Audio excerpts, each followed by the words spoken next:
আমি বিদেশ থেকে বাড়িতে আসার পর বেগুন এবং ঢেঁড়সের গাছ লাগাইছিলাম।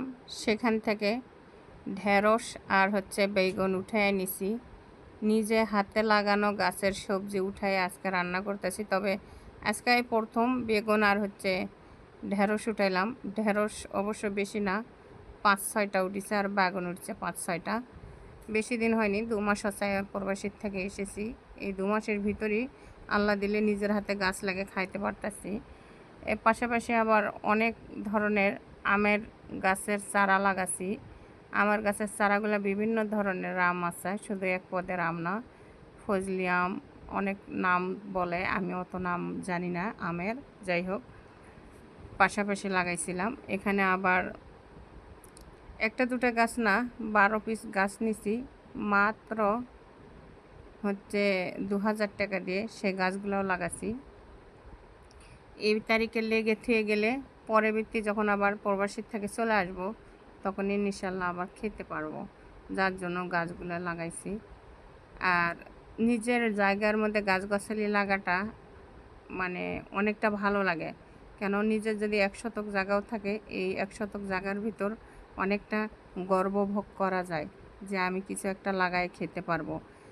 হাজারো যদি মানুষের 100 বিঘা সম্পদ থাকে, সেটা দেখে কোনো লোভ করে কোনো লাভ নেই। নিজে প্রবাস থেকে বাড়িতে এসে দেখতে পাইতেছি যে আসলে গ্রাম অঞ্চলে কারো জিনিসটা কেউ ধরতে দেয় না। ভাবতাম সবসময় যেন শহরের মানুষেরাই এমন, তা না, গ্রামের মানুষেরাও। তারপর সকলের সাথে মহামিলে থাকি, যেটা বেশি প্রয়োজন হয় তাদের থেকে নেওয়া হয়, বলে নিতে হয়, এই আর কি। এই তো আমার ঢেঁড়সের গাছগুলোও বড় হচ্ছে এবং পাশাপাশি ঢেঁড়সও ধরছে। কচি কচি ঢেঁড়সগুলা কেটে উঠাইতেছি। কেন, কচি কচি ঢেঁড়সগুলা যদি ভর্তা বানায় খাওয়া যায় খুবই মজা লাগে। তাই আমি বাগুন দিয়ে রান্না করব নিজের গাছে, যার জন্য আর ভাজি করব না বা তরকারিও রানবো না, ভর্তা বানায় খাবো। অল্প অল্প কটা উঠাবো, বেশি উঠাবো না, অল্প কটা উঠাবো, যাতে যেন খাওয়া যায়। আমার বাসায় কেউ নাই, আমি শুধু একাই। আমার এক মেয়ে বিয়ে হয়ে চলে গেছে, আর এক মেয়ে স্কুলেই থাকে।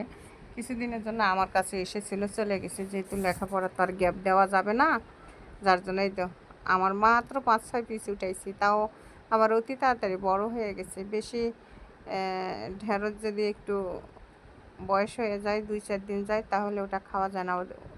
ঢেঁড়সের ভিতর বিচিটা পোক্ত হয়ে যায়, যার জন্য কচি কচিটা উঠাইলে রান্না করতে ভালো লাগে, ভাজি